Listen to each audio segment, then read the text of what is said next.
Weakness is seen as what? Forgiveness is seen as what? But that's weakness, brother. La Habib. That's a real man. Because we claim that we follow Rasulullah sallallahu alayhi wasallam. Brothers tell me all the time, cuz I'll die for his honor. Wallahi, I'm ready to die for his honor. I say, well, mashallah, may Allah subhanahu wa ta'ala reward you for such a noble intention.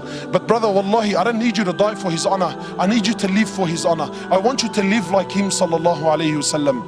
Your beloved prophet. And of course, you see, this is the side of Rasulullah that we don't want to talk about. Wallahi, my brothers, I take an oath by Allah. Forgive me if these words are a bit harsh.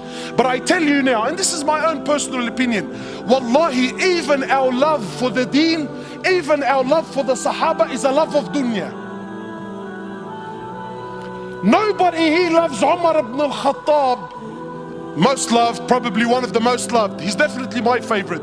Nobody here loves Umar ibn al-Khattab because he had permanent marks on his cheeks from crying out of fear of Allah. Nakas. We love Umar ibn al-Khattab because when his name was mentioned, the kuffar used to shake in their knees. No one loves Umar ibn al-Khattab because he had permanent marks on his shoulders. Why? Because he was servicing the community in the late hours of the night when everyone was asleep and wasn't watching. You don't love Umar for that. You love Umar because he was a man, brother. When he rocked up, cause everyone buckled. The Prophet of Allah who we claim we love. Because I'm sure you're thinking in your mind, wallah brother, may Allah reward you, very nice khutbah, very emotional, very touching, because you don't understand what this person did to me is unforgivable. And I repeat, there is absolutely no scenario. I don't care if he shot your mother, he shot your father, he raped your child. I don't care what scenario you could possibly throw at me. Forgiveness is the key. The Prophet of Allah for 13 years in Mecca, live this with me, 13 years in Mecca, prosecuted, harmed, sworn at, spat at, had dust thrown in his face. They killed his companions for what? For what? What crime did he do? What crime did he do? What? He looked at someone's sister? What? He didn't cough up his money at the end of the business transaction? What crime did he do? 13 years! They boycotted him and his family for 3 years. Sahaba said we were eating the leaves of the trees until our droppings became like the droppings of animals for 3 years. For what? What crime? They divorced his daughters. Sumayya radiallahu in front of the Prophet, publicly. I'm not telling you, wallah, you know what, that they started sending around a WhatsApp video about what. No. Publicly, live, in front of the Prophet and his companions, they grabbed Sumayya, a woman. They grabbed her publicly. They opened her legs in front of her husband and her son, and they rammed a spear into her private parts until they killed her. They exiled him from his land, Mecca, exiled him for 18 months in Medina. 18 months he was crying. Why? Because he was missing the Kaaba so much. They stabbed his pregnant daughter. As a result, she lost her child. 8 or 6, a few months later, she ended up dying in Medina. He buried every one of his children while he was alive, except for Fatima. In Uhud, you know, it's one thing to go to war and kill. That's fine, he killed the man. In Uhud, they massacred the dead. His uncle Hamza, they cut his nose off, they cut his ears off, they ripped his liver out. Hind took a bite from his liver and spat it on the floor. Sahaba said when the Prophet of Allah seen Hamza, we never seen him cry like he cried when he seen his uncle Hamza. In narrations, he prayed janazah for his uncle 70 times. So much hurt and so much pain. For years.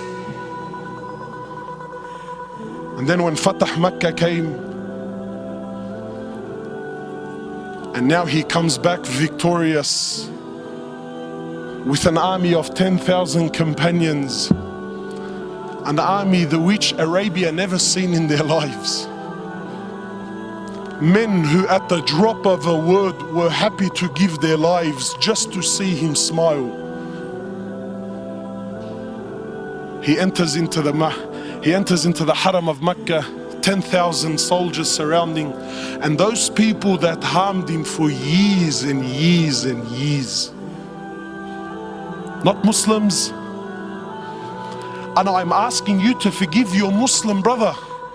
God forbid I should ask you to forgive kafar. I'll be labeled on the payroll, scholar for $1. Wallahi, you mop the floor with me. So I'm not even gonna dare to go down that road. God forbid we should follow the sunnah of Rasulullah sallallahu alaihi wasallam. Nah, no way, brother. He enters into the haram, 10,000 soldiers surrounding the haram. Those people that harmed him for years and years. Where are they gonna go now, bro? Talk about the tables turning, huh? So he looks at them. He says to them, and what do you think I will do with you today? What do you think I will do today? They said, you're an honorable, generous person, the son of an honorable, generous person. The Prophet of Allah turns around and says to the kuffar, idhabu fa antum at-tulaqa. Go, every single one of you are free, I forgive you.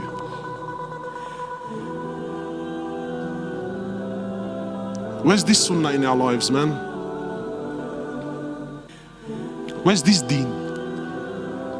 You forgiving is not an option that you have. I said earlier about, the man that says to me, brother, Allah says tooth for a tooth and eye for an eye. Yeah, but what does Allah say after that? Same verse, what does Allah say after that? Allah says, yes, you have the right, tooth for a tooth and eye for an eye. But those who forgive, then this is better for them. Yeah, I'm sure someone has hurt you in the past, and I'm sure they're the worst person in the world, but it's not about them.